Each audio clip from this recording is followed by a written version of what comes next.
조선야화를 찾아주셔서 감사합니다. 구독과 좋아요, 알림 설정 부탁드립니다. 옛날 옛적의 경기 남쪽 어느 고을에 김명수라는 대감이 있었습니다. 김대감은 벼슬길에서 물러나 고향에 내려와 살았으나 권세는 여전하고 재물 또한 넉넉하였지요. 허나 탐욕스럽고 괴팍한 성격의 평판은 그리 좋지 않았답니다. 그런 김대감에게도 늦게 얻은 외아들이 있었으니 나이가 차서 장가를 가야 했습니다. 김대감은 좋은 며느리감을 찾았으나 좀처럼 마음에 드는 인연이 없었습니다. 하루에도 몇 번씩 이름난 가문의 여식들이 드나들었으나 깐깐한 김대감의 눈에는 하나같이 흠이 보였습니다. 이 고을의 여인이라곤 이리도 인물과 복이 비난단 말이냐. 재물이야 있으되 자손의 복이 끊기면 어찌하겠느냐. 하여 김대감은 하늘의 뜻을 엿보기로 결심했습니다. 바로 용하다는 점쟁이 강씨를 불러 점괘를 물었지요. 강씨는 괴패를 꺼내어 놓고는 잠시 눈을 감았습니다. 잠시 후 나지막한 목소리로 말하였습니다. 대감의 집은 지금 복줄이 끊기기 직전이옵니다. 그 말을 들은 김대감은 크게 놀라며 자리에서 일어섰습니다. 허면 어찌하여 그런 괴가 나왔단 말이냐. 나는 며느리감을 찾고자 물었을 뿐인데 복이 끊긴다 하니 이게 무슨 말이냐. 허나 염려 마시지요. 하늘이 남긴 실마리가 아직 남아 있사온데 그 복은 멀지 않은 곳에 있나이다. 어서 그 길을 말해보라. 점쟁이는 괴패를 거두며 조용히 입을 열었습니다. 셋째 달 보름이 지나 달빛이 희미해지고 바람이 서쪽으로 도는 밤, 술시의 마을 서쪽을 나가면 처마에 붉은 천을 매단 초가가 있을 것이옵니다. 그 우물가에 다리를 저는 여인이 있을 터인데 그 여인은 명기의 복을 타고난 귀인이옵니다. 그를 아내로 맞이하시면 대감의 집안에 다시 큰 복이 들 것이옵니다. 그 말이 진실이더냐. 명기의 복을 타고났다고? 그렇사옵니다. 그 여인은 타고날 때부터 신의 순교를 품었사옵니다. 달의 기운 아래서 태어나 음덕을 타고났지요. 다리를 저는 것은 허물이 아니라 하늘이 남긴 표식이옵니다. 천기가 한쪽으로 기울어야 복이 그릇에 고이듯 그 여인의 기운 또한 한쪽이 비어야 복이 들어찬다 하옵니다. 그 몸은 상처를 지녔으나 그 혼은 맑고 새하나니 그를 맞이하는 이는 쇠락한 운이 다시 일어설 터이옵니다. 옳다구나. 그런 복을 타고난 여인을 며느리로 받으면 앞으로 일이 술술 불린다는 말이렸다. 그는 허리를 고추 세우며 껄껄 웃었습니다. 점쟁이는 말없이 괴패를 거두고 낮게 읊조렸습니다. 복은 사람의 손에 쥐어 있는 듯하나 실은 하늘이 메어두는 법이옵니다. 대감께서 그 밤에 나가신다면 그 실마리가 열릴 터이니 허나 명기의 복이라 하여 반드시 복으로만 흐르는 것은 아니옵니다. 복과 화는 한 끈에 매달린 두 끝이니 어느 쪽이 먼저 잡히느냐는 오직 대감의 덕에 달렸사옵니다. 복이 화를 이기지 못한다면 세상에 어찌 부귀가 있겠느냐? 그대 말대로 셋째 달 보름밤이면 내가 직접 나서 그 여인을 데려오리라. 점쟁이는 조용히 머리를 숙였으나 그의 눈가엔 묘한 그림자가 스쳤습니다. 김대감은 점쟁이를 떠나보내며 두 손 가득 복채를 쥐어주었습니다. 그날 이후 그의 마음은 점점 들떠서 하루가 열흘같이 길었습니다. 달이 차오르고 셋째 달의 보름이 가까워지자 밤마다 대청에 나와 달을 올려다보며 중얼거렸습니다. 허면 그 여인이 참으로 있을까? 허나 만약 그 말이 참이라면 이 복이 다시 내게 돌아올 것이니. 그날 밤 달빛이 옅어지고 바람이 서쪽으로 흘렀습니다. 김대감은 말 한 피를 몰고 마을을 벗어났습니다. 점쟁이의 말처럼 처마 끝에 붉은 천이 나부끼는 초가가 하나 보였습니다. 그 우물가에는 허리를 굽혀 물을 깃는 여인이 있었습니다. 김대감은 그 자리에서 숨을 죽인 채 오래 바라보다가 마침내 점쟁이의 말이 한치 어긋나지 않았음을 깨달았습니다. 하늘이 남긴 실말이라더니 이 여인이로구나. 복이 이런 얼굴로 오는 것도 있구나. 김대감은 즉시 하인을 시켜 여인의 이름을 물었습니다. 그 여인의 이름은 순이라 하였습니다. 어릴 적 집에 불이 나서 부모를 잃고 그때 입은 화상으로 다리를 절게 되었다 하였습니다. 김대감은 그 말을 듣자 더욱 확신하였습니다. 불의 재앙이 지나고도 살아남았다면 그 몸에 복이 남았다는 뜻이니 저 여인을 들이면 우리 집안의 운이 다시 트이리라. 며칠 뒤 순은 대감댁의 며느리로 들었습니다. 하인들은 놀라 수군거렸고 안채의 공기가 싸늘히 얼었습니다. 서이마님은 그 소식을 듣고 눈썹을 찌푸렸습니다. 어찌 그런 여인을 집안으로 들이신단 말씀이옵니까? 가문의 채통이 무너질까 두렵사옵니다. 재통보다 복이 먼저다. 복이 들면 재통은 절로 선다. 그 말에 마님은 더는 입을 열지 못했으나 마음속의 불안은 깊어만 갔습니다. 김대감의 외아들 병만이는 더욱 노골적이었습니다. 새어머니 같은 며느리가 들어온 것이 불쾌하기 짝이 없었습니다. 저런 상처투성이를 어찌 며느리라 하십니까? 아버님께선 이제 눈이 멀어버리신 게지요. 김대감은 아들의 말을 물리치며 꾸짖었습니다. 네, 입을 다물라. 복은 겉에 있지 않고 속에 있는 법이다. 하늘이 내려준 인연을 네가 어찌 논하느냐. 병만은 이를 악물며 고개를 돌렸습니다. 그 눈빛에는 복이 아니라 불길한 기운이 번지고 있었습니다. 혼례날이 밝았습니다. 앞마당에는 상객들은 줄지어 들고 났으며 잔치상에는 온갖 진기한 음식이 수북이 올랐습니다. 허나 그 화려한 잔치 속에서도 서이마님은 시종 굳은 얼굴로 앉아 있었고 병만이는 술잔만 만지작거리며 한마디 말이 없었습니다. 그들 귀에는 사람들의 수군거림이 똑똑히 들려왔습니다. 세상에 김대감 집의 달이 저는 여자가 며느리로 들어왔다지 않소? 아무리 점괘가 그랬다 한들 귀한 집안에 저런 팔자가 웬 말인가. 복이 아니라 화를 들인 셈이지요. 그 말들이 바람처럼 흘러들어 순이의 가슴을 찔렀습니다. 순이는 고개를 숙인 채 한마디 말도 하지 못했습니다. 그 얼굴빛은 흰 비단 위의 그림자처럼 점점 희미해졌습니다. 혼례가 끝난 뒤로도 서이마님의 불만은 사그라들지 않았습니다. 아침마다 밥상이 오르면 흉이 섞인 말이 이어졌습니다. 이게 무슨 맛이냐? 간이 이리도 짜서야 사람이 먹겠느냐? 며느리란 게 입맛 하나 맞추지 못하고 염치도 없구나.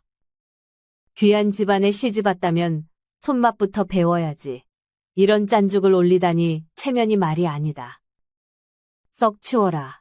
보기만 해도 토악질이 올라온다. 죄송하옵니다.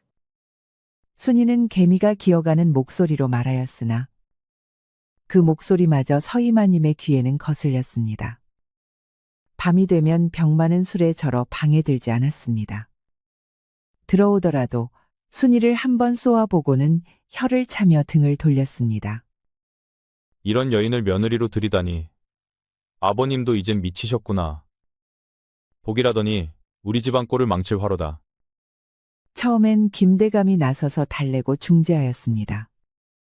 허나 날이 갈수록 집안의 일마다 어그러지고 사람들 입이 점점 시끄러워지자 그의 마음에도 의심이 싹 텄습니다. 허면 점괘가 틀린 것이던가. 복이라더니 어찌 이리도 불길한 일만 이어지는가. 김대감은 대청에 홀로 앉아 긴 한숨을 내쉬었습니다. 달빛이 문턱을 넘어들 때마다 그 눈빛 속에는 욕심과 불안이 한데 뒤섞여 있었습니다. 그리고 결국 사단이 나고 맙니다. 그해 여름, 김대감 댁 사랑채에서 불이 났습니다. 등잔불이 넘어져 문설주가 까맣게 그을렸고 연기가 방 안 가득 번졌습니다. 하인들은 물을 퍼나르며 허둥지둥 뛰어다녔습니다. 그 덕에 불은 금방 꺼트릴 수 있었습니다만 사람들은 불안에 떨며 웅성거렸지요. 불이 나서 망한 집안 여자를 며느리로 데려와서 그런 거야. 그렇다니까. 필시 더러운 계획을 가지고 있는 게 분명해. 순이 아씨 말이야. 김대감은 겉으론 아무 말 하지 않았으나 그 마음속은 뒤숭숭했습니다. 허면 그 불길이 그 여인 곁에서 난 것이란 말이냐? 순이의 집도 옛적에 불로 망했다 들었는데 이 또한 하늘의 징조가 아니겠느냐? 그는 잠자리에 누워서도 눈을 감지 못했습니다. 달빛이 문틈으로 스며들 때마다 순이의 흰 얼굴이 떠올라 괜스레 가슴이 서늘했습니다. 순이의 평판은 갈수록 나빠졌습니다. 허나 순이는 시댁의 인정을 얻기 위해 하루도 게을리하지 않았습니다.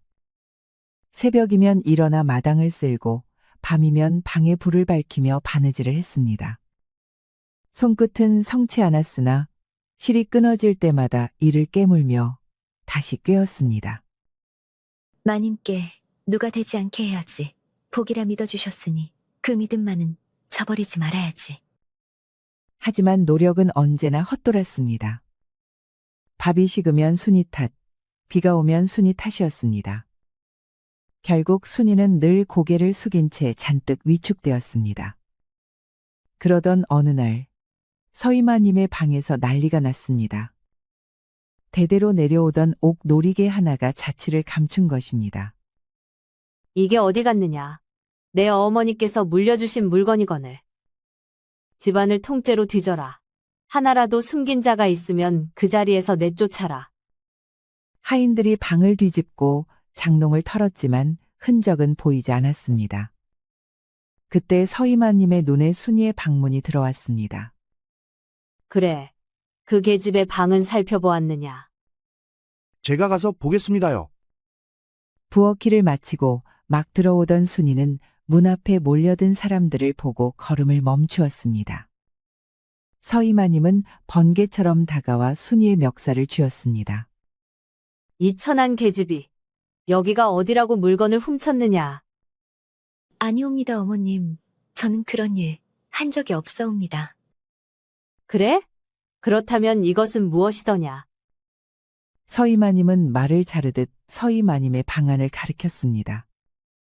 그곳에는 순이의 장롱이 활짝 열려 있었는데 바로 옥 놀이개 하나가 놓여져 있었지요. 봐라. 내가 뭘 했느냐. 거지 집안의 피는 어디 가지 않는다더니.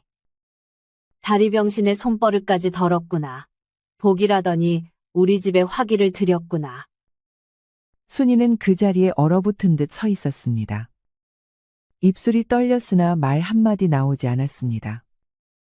병만이는 그 옆에서 팔짱을 낀 채 냉소를 지었습니다. 도둑이 아니면 그 물건이 거기 있을 리 없지요. 이제라도 쫓아내야 합니다. 이 집안에 흉이 오래 머물기 전에. 하인들은 서로 눈을 마주치며 뒤로 물러섰습니다. 그때 소란을 듣고 김대감이 대청문을 밀고 들어섰습니다. 하인들이 일제히 허리를 숙였고 방 안은 숨조차 쉬기 어려울 만큼 긴장으로 얼어붙었습니다. 순이는 두 손을 가지런히 모은 채 서 있었습니다. 얼굴은 눈물에 젖었으나 눈동자는 아직 선명했습니다. 서이마님은 방바닥에 주저앉아 흐느꼈습니다. 족보도 없는 천한 계집을 며느리로 삼아. 이게 무슨 꼴이랍니까? 복은커녕 제 얘기 들어앉아 집안이 시꺼멓게 타들어갑니다. 감히 내 어미께서 물려주신 놀이개를 훔쳐? 어디서 거지근성이 남아나질 않는구나. 다리는 절고 손은 남의 물건을 탐하다니. 정말이지 산 것이 따로 없다. 대감어서 저 계집을 당장 내쫓으시오. 저런 흉한 팔자를 두면 우리 집안 씨가 마르겠사옵니다. 어머님, 제게 그런 죄는 없사옵니다. 맹세코 훔친 적이 없사옵니다. 아버님, 제 말을 믿어주소서. 누가 내 어머니더냐. 그 입 다물거라. 김대감은 침묵했습니다. 그의 눈은 순이를 향했으나 그 안엔 오래 눌러온 불안이 이미 자리하고 있었습니다. 잠시 후 그는 낮게 한숨을 내쉬며 손을 내저었습니다. 됐다. 더 말하지 마라. 복이라 믿었거늘 제 얘기 함께 들었구나. 당장 내보내라. 이 집에 다시는 발을 들이지 못하게 하라. 그 말이 떨어지자 순이는 무릎이 풀려 그 자리에 주저앉았습니다. 하인 둘이 다가와 팔을 잡았고 서이마님은 입가를 감싸 쥔 채 눈물을 닦는 신용을 했습니다. 밖으로 끌려나가는 순이의 걸음은 비틀거렸고 대문이 닫히는 소리는 유난히 길게 울렸습니다. 이튿날 아침 서이마님은 조용히 웃음을 흘렸습니다. 사실 모든 일은 그녀가 꾸민 흉계였습니다. 전날 미리 한여를 시켜 놀이개를 순이의 보따리 속에 숨겨둔 것이었습니다. 그제야 병만은 어미의 속셈을 알아차렸으나 그것을 말릴 마음은 조금도 없었습니다. 어머님의 눈이 옳았습니다. 전현이 떠나자 집안 공기가 달라졌습니다. 복은 제 자리를 찾아오는 법이지. 이제야 집안이 숨을 쉬는구나. 며칠 뒤 김대감은 한양에서 이름난 양반가의 규수를 새며느리로 들였습니다. 그 여인은 고운 자태의 말씨 또한 점잖고 손끝 하나까지 단정하였습니다. 서이마님은 사람들 앞에서 미소를 감추지 못했습니다. 봐라. 이 얼마나 고운 자냐. 복은 역시 기품을 알아보는 법이지. 병만이도 그 옆에서 새색시를 흘끔거리며 웃음을 터뜨렸습니다. 잔치가 다시 열리고 사람들은 서로 수군거렸습니다. 들었는가? 김대감 대개복이 다시 들었다더군? 새며느리가 한양 양갓집 규수라지. 참으로 잘 어울리는 인연이라오. 역시 점 여인은 흉한 팔자였던 게야. 김대감 댁에는 그렇게 다시 복이 들어오는 듯 했습니다. 한편 집에서 매몰차게 쫓겨난 순이는 갈 곳이 없었습니다. 달빛은 흐리고 눈보라가 들판을 덮었습니다. 입고 나온 옷은 며칠 사이에 누더기가 되었고 발은 얼어붙어 피가 배어 나왔습니다. 쫓겨날 때는 변변찮은 물건도 들고 나오지 못했습니다. 그야말로 빈털털이었지요. 며칠째 굶주린 순이는 길가를 헤매며 쓰레기 더미에 남은 음식을 뒤졌습니다. 고인 빗물을 손바닥으로 모아 입에 적셨습니다. 입술은 갈라지고 손끝은 터져 시뻘겋게 부어올랐습니다. 순이는 한 걸음 한 걸음 고향으로 향했습니다. 혹시라도 아는 이의 얼굴을 만나면 밥 한 술이라도 얻을 수 있을까 싶었습니다. 허나 마을 사람들은 그를 알아보자마자 얼굴을 돌렸습니다. 제액을 지닌 계집이 돌아왔대요. 들여다보면 운이 더러워진다던데 가까이 오지 못하게 하시오. 순이가 다가서자 아이들이 돌멩이를 던졌습니다. 누군가는 대문을 닫으며 욕을 내뱉었습니다. 저런 여자를 집에 들였다가 불나고 병이 돌았다더라. 썩 꺼져라, 허기 같은 년. 순이는 아무 말도 하지 못했습니다. 허기보다도 사람들의 눈길이 더 매서웠습니다.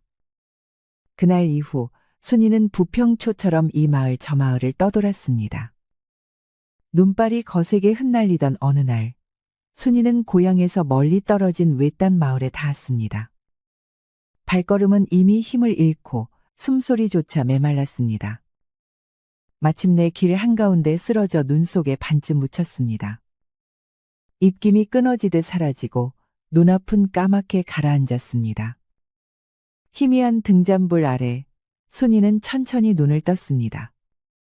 낮은 천장 사이로 바람이 새어들어오고 벽에는 낡은 종이가 덧대어져 있었습니다. 몸이 따뜻했습니다. 곁에는 낯선 사내가 앉아 있었습니다. 그 사내의 이름은 정호윤이라는 가난한 선비였습니다. 정선비는 마을 어귀를 지나던 중 눈 속에 쓰러진 순이를 보고 차마 외면하지 못해 집으로 데려왔습니다. 이 추위에 길바닥에 쓰러져 있지 뭡니까? 세상에 기댈 데 하나 없는 처지인 듯합니다. 잠시라도 이 집에서 숨을 돌리게 해드립시다. 어머니, 그게 죄는 아니지 않겠습니까? 하늘이 이 사람을 내 눈앞에 두셨으니 제 손으로 살려야 마음이 놓일 것 같습니다. 정선비는 주구를 떠서 순이의 입에 조금씩 넣어주었습니다. 산에서 캐온 약초를 달여 상처에 발라주고 열이 오르자 물수건을 식혀 이마에 올렸습니다. 새벽이 다 되어 열이 조금 가라앉아 정선비의 어머니가 부엌에서 물을 데워왔습니다. 어머니는 한숨을 쉬며 순이의 얼굴을 바라보았습니다. 그 눈빛에는 안쓰러움과 조심스러운 연민이 함께 어렸습니다. 그리고 한참이 지나서야 순이는 희미하게 눈을 떴습니다. 몸이 무겁고 말 한마디조차 나오지 않았으나 곁에서 묵묵히 죽을 떠먹이는 사내의 손길이 낯설지 않게 느껴졌습니다. 그 손은 따뜻했습니다. 며칠이 지나 순이의 기운이 조금씩 돌아왔습니다. 창문 틈으로 겨울 햇살이 비치자 그녀는 몸을 일으켜 앉았습니다. 가쁜 숨을 고르며 두 손을 모았습니다. 저를 살려주신 은혜 어찌 있겠사옵니까? 보잘것없는 몸이지만 언젠가 꼭 이 은혜를 갚겠습니다. 사람을 살린 것이지 빚을 진 것이 아니오. 은혜를 말하신다면 그건 하늘이 제게 주신 인연이지요. 몸이 회복될 때까지는 아무 근심 말고 머무르시게. 이 집이 비록 가난하나 마음 하나만은 따뜻하니 걱정 마시골요. 그 말에 정선비의 어머니도 고개를 끄덕이며 미소를 지었습니다. 순이는 눈시울이 붉어졌습니다. 그 따뜻한 말 한마디가 그동안 세상 어디에서도 들을 수 없던 온기였습니다. 그렇게 순이는 정선비의 집에 머물게 되었습니다. 정선비는 한때 명문가의 자제였습니다. 허나 조정의 권세가들과 뜻이 어긋나 집안이 몰락하였고 이제는 가난한 선비로 늙은 어머니를 모시며 살아가고 있었습니다. 게다가 정선비는 3번이나 과거에 낙방했습니다. 생활고에 시달리면서 오롯이 공부에 집중을 못한 것이 원인이었지요. 한때는 그를 놓지 않겠다 다짐했으나 이제는 붓 대신 지게를 지고 마을 일을 도우며 하루하루의 끼니를 이어갔습니다. 어찌 나이 드신 어머님을 일시키고 제가 맘 편히 글이나 읽겠습니까? 그것은 도리어 이치에 어긋납니다. 그 말에 노모는 슬며시 고개를 돌렸습니다. 순이는 그 모습을 보고 마음이 저려왔습니다. 이토록 곱고 선한 사람들이 곤궁에 시달린다는 것이 세상의 가장 큰 불공평처럼 느껴졌습니다. 이분들처럼 마음씨가 곱고 선한 사람들은 본 적이 없다.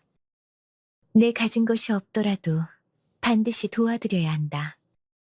그날부터 순이는 매일같이 새벽에 일어나 살림을 도왔습니다. 빨래를 하고 마을집에 품을 팔아 돈을 벌어왔습니다. 때로는 산에서 나무를 주워오고 장터에서 남은 채소를 받아다가 밥을 지었습니다. 아이고, 저 아이는 몸도 불편하면서 어쩜 저리도 부지런하냐. 참으로 고마운 사람입니다. 누군가의 천대 속에서도 저렇게 고들 수가 있단 말입니까? 시간은 조용히 흘렀습니다. 그러던 어느 날 순이가 부엌에서 설거지를 하다가 그만 손을 미끄러뜨려 집안의 귀한 도자기 그릇 하나를 깨뜨리고 말았습니다. 아이고, 어쩌면 좋단 말인가. 이 귀한 것을. 노모는 놀라며 다가왔으나 얼굴에 노기가 없었습니다. 깨졌으면 그뿐이지. 그릇은 다시 구하면 되지만 마음은 그럴 수 없단다. 그렇습니다. 사람이 다치지 않은 게 다행이죠. 그런 일로 상심 마시오. 순이는 그 말을 듣고도 웃지 못했습니다. 눈을 감으니 김대감 집에서 들은 복 없는 여인이란 말이 자꾸 귓가를 맴돌았습니다. 그날 밤 순이는 조용히 짐을 꾸렸습니다. 낡은 보자기 하나에 옷 한 벌, 손에 쥔 건 아무것도 없었습니다. 이렇게 좋은 사람들에게까지 불운을 안겨줄 순 없지. 내 팔자가 그러하니 이쯤에서 떠나는 게 옳다. 순이는 결심하고 달빛이 희미한 밤 조용히 초가를 나섰습니다. 보자기 하나를 품에 안고 눈발 속으로 걸음을 옮겼습니다. 발자국마다 눈이 뭉개졌고 숨결마다 하얀 김이 흘렀습니다. 그때 멀리서 발자국 소리가 들려왔습니다. 순이가 뒤를 돌아보니 등불 하나가 어둠 속에서 흔들리고 있었습니다. 등불 아래 정선비가 서 있었습니다. 어디로 가십니까? 이 한밤중에. 돌아가세요. 저 때문에 집안이 망할지도 모릅니다. 제가 있는 한 선비님과 어머님께 재앙이 닥칠 겁니다. 정선비는 조용히 고개를 저었습니다. 그의 숨결이 차가운 바람에 섞여 길게 퍼졌습니다. 저는 당신이 그런 운을 타고났다고 믿지 않습니다. 당신이 오고 나서 이 집은 따뜻해졌소. 어머니께서도 웃음을 되찾으셨고 제 마음도 오래간만에 편안했소. 그런 일을 두고 어찌 흉한 팔자라 하겠습니까? 그리 말씀 마옵소서. 저는 가는 곳마다 불이 나고 병이 돌고 욕을 먹었습니다. 그저 저 같은 사람은 세상 어딜 가도 화근이라 이제는 떠나는 게 옳습니다. 정선비는 잠시 말이 없더니 한 걸음 다가와 등불을 내려놓았습니다. 사람은 태어날 때 운을 타지만 살아가며 그 운을 바꾸는 것 또한 사람의 몫이요. 당신이 내 곁에 온 것은 하늘의 뜻이지 재앙이 아니오. 그러니 제발 떠나지 마시오. 함께 새 삶을 개척합시다. 그 말에 순이의 눈가가 젖었습니다. 눈물이 차가운 볼을 타고 흘러내렸습니다. 저 같은 여인이라도 선비님 곁에 있어도 괜찮겠습니까? 세상은 저를 더럽다 하고 사람들은 저를 귀신이라 부르는데요. 귀하든 천하든 그런 건 세상이 매단 이름일 뿐이요. 나는 가진 것도 이름값도 없는 초라한 선비요. 허나 내 마음만은 온전히 드리겠소. 당신을 하늘이 아니라 내가 택하겠소. 순이는 끝내 울음을 터뜨렸습니다. 눈물 속에서도 입가에는 미묘한 미소가 피었습니다. 정선비는 조심스레 손을 내밀었고 순이는 그 손을 잡았습니다. 달빛이 그들의 머리 위로 번져들었습니다. 그 순간 바람이 잠시 멎었고 세상은 고요했습니다. 그리하여 순이와 정호윤은 부부의 연을 맺었습니다. 초라한 초가 안에 피어난 인연은 비록 세상 눈에는 작고 가난했으나 그 어느 궁궐의 혼례보다도 따뜻하고 진실했습니다. 이제 순이는 정선비의 집에 완전히 자리를 잡았습니다. 새벽마다 눈을 뜨면 먼저 아궁이에 불을 지피고 연기가 피어오를 즈음이면 산비탈로 올라 나무를 캐왔습니다. 손끝이 닿는 곳마다 집안은 조금씩 밝아졌습니다. 밥상이 오르고 불이 고르게 타오르자 정선비는 오랜만에 붓을 잡았습니다. 자비를 덜게 되자 마음이 고요해졌고 책상 앞에 오래 앉아 글을 읽을 수 있게 되었습니다. 이상하오. 예전엔 아무리 외워도 머리에 남지 않던 글이 요즘엔 마치 물이 스며들듯 마음속에 들어옵니다. 그 말대로 집안에는 크고 작은 복이 이어졌습니다.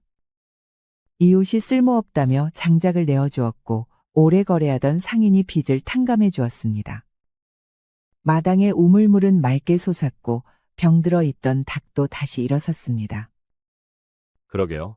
이상하게도 순이의 손끝이 닿는 곳마다 운이 트이니 정령복이란 게 사람의 마음을 따라 움직이는 것 같소. 순이는 그 말을 들으며 웃었지만 마음 한켠은 여전히 불안했습니다. 그래서 하루도 게으름을 피우지 않았습니다. 비가 오든 눈이 오든 손을 쉬지 않았습니다. 그해 봄, 과거가 열린다는 소식이 들렸습니다. 정선비는 그 말을 듣고도 한참 동안 침묵했습니다. 3번이나 낙방했는데 이번이라 해서 다르겠습니까? 더는 욕심내지 않으려 했소. 그리 사람을 살리는 것도 아니고 굶주린 배를 채워주는 것도 아니니까요. 선비님, 글은 밥이 아니어도 뜻이 됩니다. 세상은 언제나 올곧은 일을 기다립니다. 지난 일은 다 하늘이 때를 재던 것일 뿐이니 이번엔 나가보세요.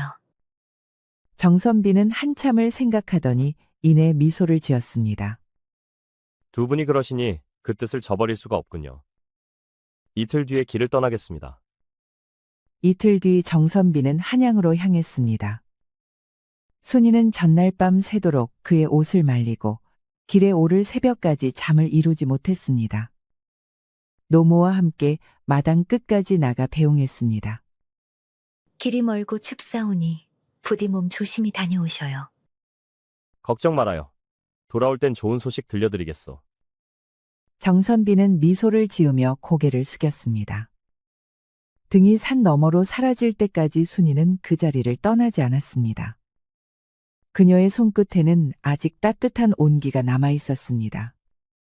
그날부터 순이와 노모는 매일 새벽 향을 피워 하늘에 빌었습니다. 기도를 올리는 두 사람의 마음은 간절했고 그 마음이 닿는 곳마다 봄 햇살이 고요히 머물렀습니다. 정선비가 한양으로 떠난 지 보름이 지났습니다. 소식은 없었고 산새의 울음만 들려왔습니다. 순이는 아침마다 마당을 쓸고 저녁이면 문 앞에 등불을 걸었습니다. 혹시나 돌아오는 발자국 소리를 들을까 싶어서였습니다. 네, 어머님. 하지만 괜찮을 것입니다. 선비님은 하늘이 반드시 도우실 분이니까요. 그날 밤 바람이 고요히 불었습니다.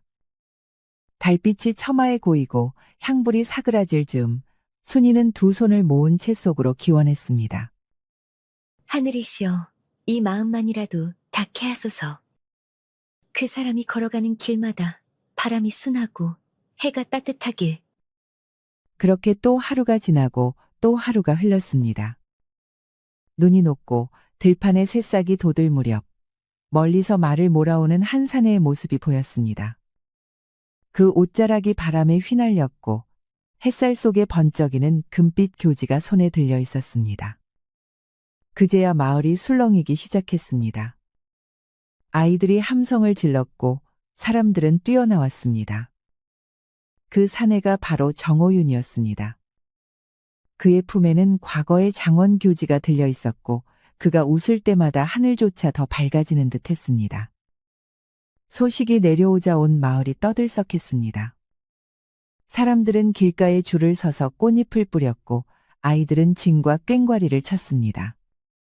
정선비가 말을 타고 마을로 돌아오자 어머니는 대문 앞에서 두 손을 모은 채 눈물을 흘렸습니다. 순이는 그 자리에 주저앉아 울었습니다. 그 울음은 지난 세월의 서름과 기쁨이 한꺼번에 터져나온 소리였습니다. 다 당신 덕이오, 순이. 내가 다시 붓을 잡을 수 있었던 것도, 이 길을 버티게 해준 것도 모두 당신이었어. 아닙니다, 선비님. 하늘이 마땅히 주신 복이옵니다. 저는 그저 그 곁을 지켰을 뿐이옵니다. 정선비는 순이의 손을 잡았습니다. 그 손에는 오래된 상처가 남아 있었지만 그 어느 귀부인의 손보다 곱고 따뜻했습니다. 며칠 뒤 관청에서 벼슬이 제수되었습니다. 정선비는 새로 지어진 관저로 들어갔고 그곳에서 새 삶이 시작되었습니다. 순이는 여전히 검소하고 조용히 살림을 돌보았습니다. 새벽에는 하인들을 살피고 낮에는 손님을 맞으며 웃음을 잃지 않았습니다. 그녀의 손길이 닿은 곳마다 질서가 잡히고 그녀가 있는 곳마다 사람들의 얼굴엔 평안이 깃들었습니다. 참으로 신기하오. 내가 벼슬길에 오른 것도, 집안이 다시 일어난 것도 모두 그대 덕이오. 하늘이 내게 주신 복은 과거의 이름이 아니라 바로 그대요. 맞다, 순이야. 네가 들어오고부터 우리 집은 날마다 빛이 들었다. 이제는 내 조상에게도 부끄럽지 않구나. 네가 이 집안의 진짜 복덩이다. 그렇게 정선비의 집안은 다시 번성했습니다. 복은 더 이상 부귀의 모양으로만 머물지 않았습니다. 가난한 마음에서 피어난 인연이 끝내 그 모든 불행을 거두어 갔습니다. 한편 김명수 대감의 집안은 그 뒤로 기울기 시작했습니다. 새로 들인 며느리는 처음엔 단정하고 점잖았으나 그 단정함은 오래가지 않았습니다. 얼굴은 고아쓰되 성정이 사나웠고 비단옷과 장신구를 날마다 새로 사들였습니다. 병만이는 아내에게 휘둘려 날마다 술과 노름에 빠졌습니다. 재물은 눈 녹듯 줄었고 하인들마저 하나둘 떠나갔습니다. 서이마님은 속이 타들었으나 그래도 체면상 아들 부부를 감싸며 애써 웃었습니다. 김대감은 말없이 술만 기울였습니다.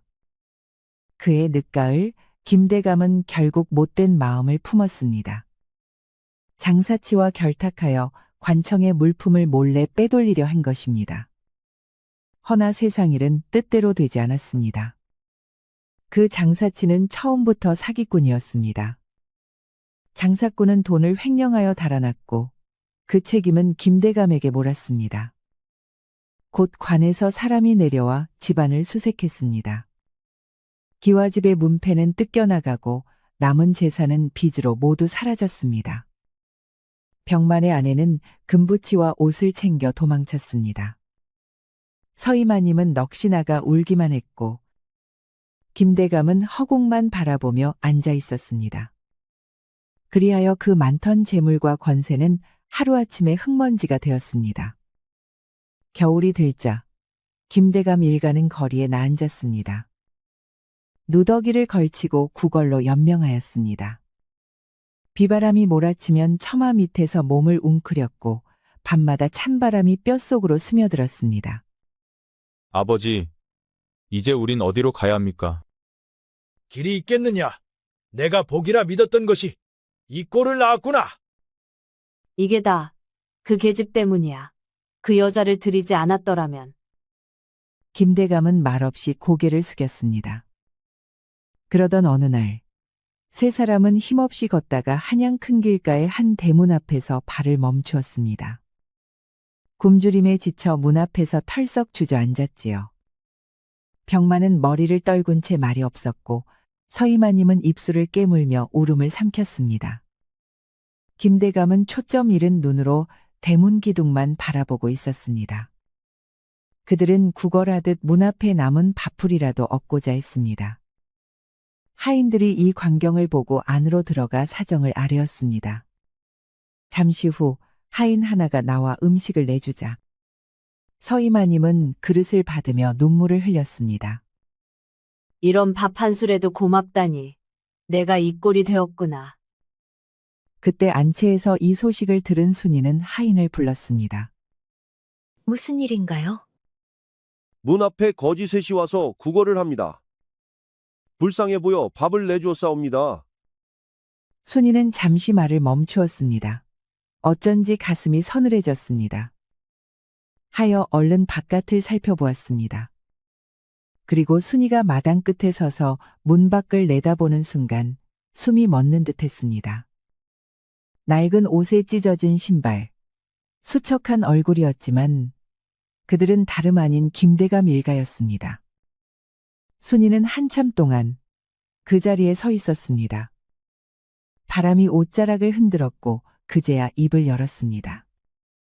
대감날이 이게 어찌 된 일이옵니까?